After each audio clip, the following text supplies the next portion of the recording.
안녕하세요, 가치남입니다. 6월 16일 수요일 국내 시장이 마감되었습니다. 오늘 코스피가 0.6%의 상승을 보여주면서 지난 5개월 전의 전고점을 돌파했습니다. 그래서 5개월 만에 돌파했기 때문에 상당히 의미 있다고 보여지고요. 또 한 번도 가보지 않은 위치인 만큼 더욱더 힘을 내어서 이제는 못 갔던 종목들도 좋은 모습이 나왔으면 좋겠습니다. 자, 아울러 코스닥도 1000포인트 근처까지 지수가 많이 상승을 했고, 이런 분위기가 조금 더 이어진다면 다시 1000포인트를 돌파하지 않을까, 이렇게 생각하고 있습니다. 자, 그리고 삼성전자 오늘 오랜만에 1% 이상의 상승이 나왔고, SK하이닉스도 0.8%의 상승이 나왔습니다.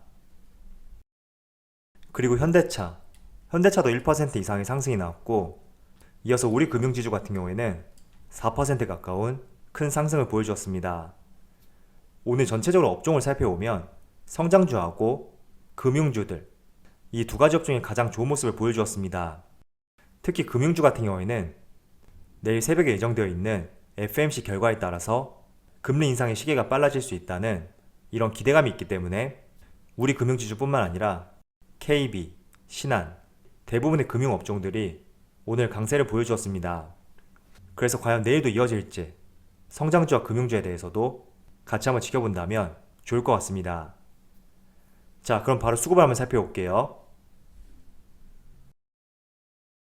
먼저 코스피를 살펴보면 오늘은 기관과 외국인의 동반 매수세가 있었고, 금융투자와 연기금을 중심으로 오늘 매수세가 들어왔습니다. 그리고 내일 FMCA라는 중요한 이벤트가 있는데, 그래도 코스피 지수는 5거래일 동안 연속적인 상승을 보여주었고 오늘 사상 신고가를 경신하였습니다. 이어서 코스닥은 코스피하고 반대로 기관과 외국인의 동반 매도세가 있었고, 그래도 연기금은 꾸준히 매수세를 보여주고 있네요. 이어서 삼성전자는 오늘 외국인의 순매수가 들어왔고 기관은 순매도로 보여주었습니다. 확실히 외국인이 순매수를 보여주니까 주가도 조금씩 반응을 보여주는 것 같습니다. 이어서 하이닉스도 오늘 기관과 외국인의 동반 매수세가 들어왔고 연기금도 꾸준히 매수세를 보여주고 있네요. 지금 수급적인 측면만 본다면 삼성전자보다 SK하이닉스가 조금 더 낫다고 보여지는 것 같습니다. 이어서 현대차도 마찬가지로 기관과 외국인의 동반 매수세가 있었고 연기금이 3거래일 만에 매수세를 보여주었네요. 오랜만에 기아도 한번 살펴볼게요. 기아도 기관과 외국인의 동반 매수세가 있었고 마찬가지로 연기금이 동반 매수세를 보여주었습니다. 전체적인 수급을 봤을 때는 기아와 현대차 조금은 유사한 모습을 보여주는 것 같습니다. 자, 이어서 몇몇 종목들을 더 살펴볼게요.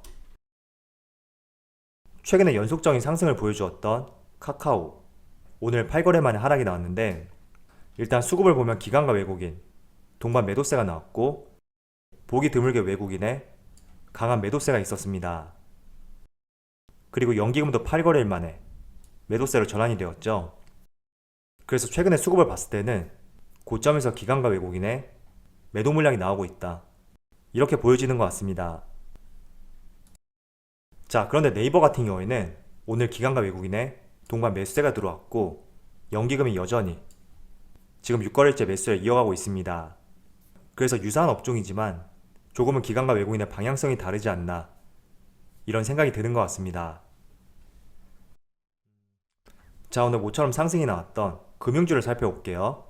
우리 금융지주 같은 경우에는 오랜만에 외국인의 순매수가 들어왔고 오늘 3% 이상의 모처럼 좋은 모습을 보여주었습니다.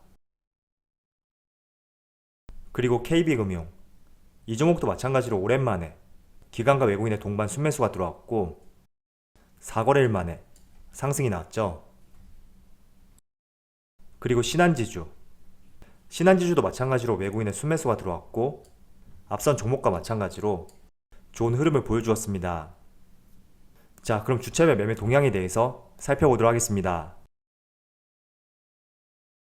6월 16일 외국인이 가장 많이 매수한 종목은 삼성전자, LG생활건강, 현대글로비스, SK하이닉스, HMM, 이렇게 5종목을 순매수 상위 종목을 올렸습니다. 오랜만에 삼성전자가 순매수 상위 종목이네요. 이어서 기관을 살펴보면 현대글로비스, 네이버, 현대차, 하이브, SK하이닉스 이렇게 다 종목을 순매수 상위 종목 올렸습니다. 자, 지금 촬영 시점이 오후 1시가 조금 넘었는데 지금 보시는 것처럼 코스피 지수가 직전 1월달 고점을 보여주었던 3266포인트를 넘어섰고 역사상 신고가를 보여주고 있습니다. 아마도 큰 변수가 없다면 오늘 종가도 신고가에서 마무리가 될 것 같은데, 그런데 다들 아시겠지만 내일 새벽에는 이번 달 빅 이벤트라고 할 수 있는 미 연준의 FOMC 회의 결과 발표가 있습니다. 자, 그런데 이런 큰 이벤트를 앞두고 최근에 코스피 종합주가지수의 흐름을 보면 큰 변동성은 없지만 가랑비에 옷 젖듯이 점진적으로 상승세를 보여주고 있고, 이러한 모습들이 오히려 FOMC의 결과가 어떻게 나오든 간에 시장에는 큰 영향을 미치지 않을 것이다, 이런 심리가 시장에 녹아있다고 생각이 되는 것 같습니다.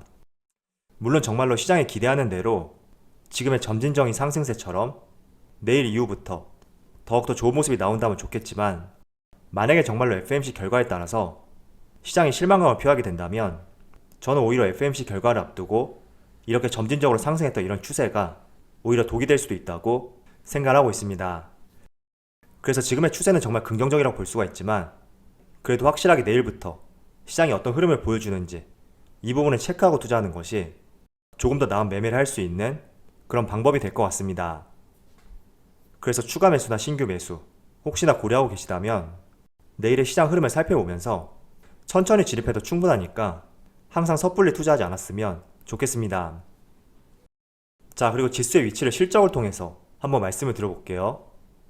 월봉으로 가보면, 자, 지금 코스피의 차트를 보시면 2015년도부터 지금까지 월봉 차트를 나타냈습니다.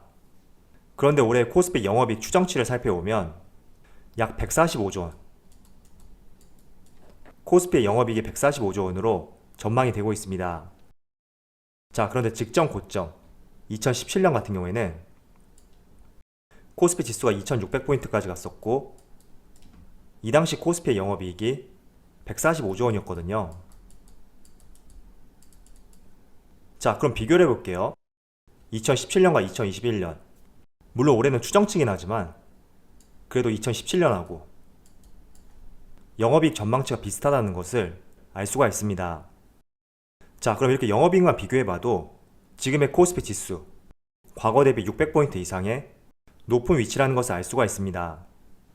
그래서 지금의 위치가 상당히 높은 구간이고 고점은 아니냐, 이런 생각들을 많이 하실 수가 있는데, 저는 결론부터 말씀을 드리면 절대 고점은 아니다, 이런 생각을 하고 있습니다.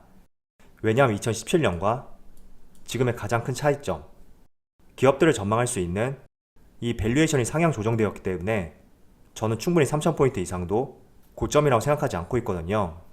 자, 이 당시를 한번 떠올려 볼게요. 2017년 같은 경우에는 지수의 큰 상승을 이끌었던 업종이 반도체였습니다. 그리고 반도체 중에서도 특히 메모리 반도체, 이 메모리 사업을 영위하고 있는 삼성전자와 SK하이닉스가 중심이 되어서 지수를 크게 이끌었습니다. 자, 그런데 올해 같은 경우에는 이 메모리 반도체보다는 비메모리, 파운드리 부분에 대한 기대감을 더 높일 수가 있고, 또 자동차 관련주들, 17년 당시에는 내연기관 자동차로서 경기 민감주에 속했다면 지금은 친환경 자동차로 기업에 대한 인식도 바뀌었고, 이렇게 친환경 관련 종목들이 주목을 받게 되면서 또 그 안에 필요로 하는 많은 2차전지 기업들이 높은 밸류에이션을 받고 있습니다. 아울러 최근에는 인터넷 기업들, 카카오하고 네이버도 마찬가지죠. 자, 그래서 같은 영업이익이라고 하더라도 과거와 지금 기업들을 바라보는 밸류에이션이 바뀌었고 한층 더 업그레이드 되었기 때문에 저는 충분히 17년도보다 더 높은 지수에 대해서 고점이라고 생각하지 않고 충분히 더 나아갈 수 있는 여진이 있다고 보여지고 있습니다. 자, 아울러서 2022년, 내년 같은 경우에는 지금의 코스피 영업이익보다 약 30조 원이 증가한 175조 원을 전망하고 있고, 이러한 부분도 어떻게 보면 올해 지수의 상승을 견인할 수 있었던 하나의 좋은 재료라고 생각하고 있습니다. 그래서 지금의 코스피 위치를 보면서 신고가를 경신했으니까 너무나 부담스럽고 위험한 구간은 아닌가, 이런 생각들을 할 수가 있는데, 이렇게 기업들의 영업이익을 살펴보고 또 밸류에이션 차이, 이런 것들을 비교해 봤을 때 정말 부담을 크게 느낄 수 있는 그런 고점 구간은 아니라고 말씀을 드리겠습니다. 물론 기업들의 실적과 영업이익이 다시 꺾이게 된다면 충분히 주가의 위치는 다시 조정을 받을 수 있겠지만 내년까지도 실적에 대한 전망치가 상향 조정되고 있으니까 한번 이런 부분들을 보시면서 지수의 위치 같이 살펴보는 것도 좋을 것 같습니다. 자, 며칠 전에 현대차 중간 배당과 관련해서 제가 영상을 한번 다루었었는데 어제 나온 기사를 살펴보면 지난해 중단되었던 현대차의 중간 배당이 올해는 다시 재개될 것이라는 그런 발표가 있었습니다. 그리고 배당 금액과 지급 일정 같은 경우에는 아직 어떤 공시가 나오진 않았고 추후에 이사회를 통해서 다시 발표될 예정입니다. 그리고 2019년에 중간 배당을 했었던 현대모비스, 아직까지 현대모비스에 대해서는 어떠한 의견이 제시되진 않았고요. 아울러서 기아차는 그동안 중간 배당을 하지 않았기 때문에 올해도 중간 배당 없이 아마 넘어가지 않을까 이런 생각을 하고 있습니다. 그래서 현대차 주주분이라면 이번 달 말에 배당락이 있고 또 중간 배당을 지급 예정이니까 이 점 참조를 하셨으면 좋겠습니다. 물론 아직 배당금에 대해서 확정되지 않았지만 저는 개인적으로 과거 배당금, 이 배당금보다 높은 수치가 되지 않을까 이런 생각을 하고 있습니다. 왜냐하면 기업들 순이익이 증가했고 아울러 당기순이익까지 크게 증가를 했기 때문에 한번 기대를 해보는 것도 좋을 것 같습니다. 자, 그리고 현대차뿐만 아니라 금융주들도 중간 배당할 것이라는 그런 전망이 있습니다. 왜냐하면 금융주도 마찬가지로 작년에 코로나 상황에도 불구하고 기업들의 실적이 크게 증가했고 또 7월 달부터는 배당 성향 확대할 수 있다는 이런 기대감도 있습니다. 그래서 KB금융, 신한지주, 하나금융지주, 우리금융지주 모두 중간 배당을 검토하고 있고 그동안 하나금융지주는 중간 배당을 했었지만 나머지 3개의 기업들은 정관상에만 중간 배당이 존재했고 지금까지 중간 배당을 했었던 사례는 단 한 차례도 없습니다. 그런데 기업들의 실적도 증가했고 또 작년에 축소했던 배당 성향, 이 배당 성향을 확대할 수 있다는 발표들이 있기 때문에 굉장히 가능성이 높은 이야기다. 저는 이렇게 보여지거든요. 그래서 현대차뿐만 아니라 금융주들, 특히 은행주의 중간 배당도 우리가 한번 고려를 해본다면 굉장히 쏠쏠한 여름 보너스가 될 수 있다. 이런 말씀을 드리겠습니다. 그리고 신한금융지주 같은 경우에는 삼성전자와 마찬가지로 분기 배당을 실시하기로 결정을 하였습니다. 그런데 빨라야 올해 하반기 아니면 내년 상반기에 실행될 예정이거든요. 그래서 이 시점 아직 정확하게 나오지 않았으니까 이 부분은 참조를 하셨으면 좋겠습니다. 자, 과거부터 주식 투자를 하신 분들이라면 지난 14년 당시에 현대차가 한전부지를 무리하게 매입하면서 주가에 큰 하락을 유발했다는 것을 잘 알 수 있을 것입니다. 자, 그런데 2014년 당시에 너무 비싸게 샀다는 평가가 있었지만 지금 과거 한전부지의 가격이 무려 22조 원까지 2배 이상 상승했다는 이런 기사가 나왔습니다. 그래서 이걸 보면서 아직까지 국내의 재테크 넘버원은 부동산이지 않을까 이런 생각이 들더라고요. 그래도 어쨌든 과거에 고가 매입 논란이 상당히 번졌었는데 그래도 많이 상승한 만큼 결과는 긍정적이었다 이렇게 보이는 것 같습니다.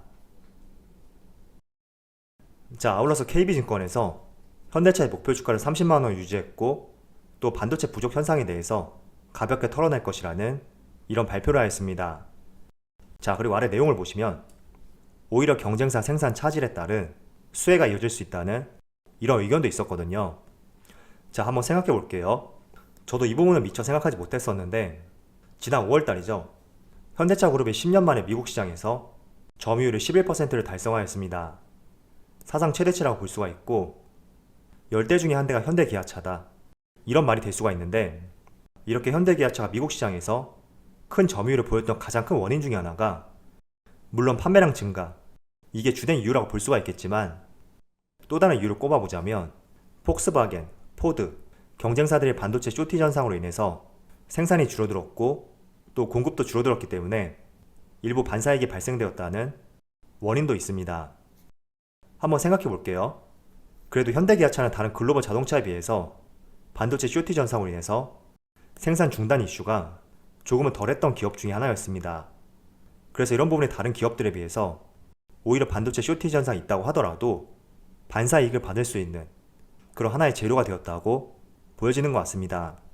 그리고 자동차 수출량을 보더라도 항상 반도체하고 자동차, 뛰어난 수출 증가세를 보여주고 있기 때문에 저는 지금 구간에서 크게 우려감을 가질 필요가 없고 오히려 이제는 바닥을 다지고 더욱더 상승할 수 있는 모멘텀이 많지 않나 이런 생각을 하고 있습니다. 그래서 최근에 상승세를 보여주었고 요 며칠 동안 다소 조정을 보였다고 하더라도 21선 위에서 주가가 좋은 모습을 보여주고 있으니까 꾸준히 관심을 가져보셨으면 좋겠습니다. 자, 내일 새벽에만 미 연준의 FOMC 결과가 발표가 될 예정입니다. 그런데 최근에 소비자 물가지수를 보셨듯이 섣불리 예측을 하고 주가가 이렇게 움직일 것이다, 이렇게 전망하는 것이 상당히 위험할 수 있다는 그런 생각이 들더라고요. 그래서 어떤 결과가 나올지, 그리고 그 결과에 따라서 어떤 흐름이 나올지 이 부분을 예측하는 것이 상당히 어려울 수가 있으니까 항상 내일 발표와 함께 시장이 어떻게 움직이는지 이 부분을 체크하면서 그에 맞게 유동적으로 한번 대응을 해보셨으면 좋겠습니다. 그래서 결과가 어쨌든 간에 다시 한번 지수가 강하게 상승할 수 있는 중요한 시점이 되어서 여러분들 수익에 극대화될 수 있는 올 여름이 되었으면 좋겠습니다. 자, 그럼 우리 영상 마치도록 하고요. 언제나 여러분들의 성공 투자를 기원하도록 하겠습니다. 감사합니다.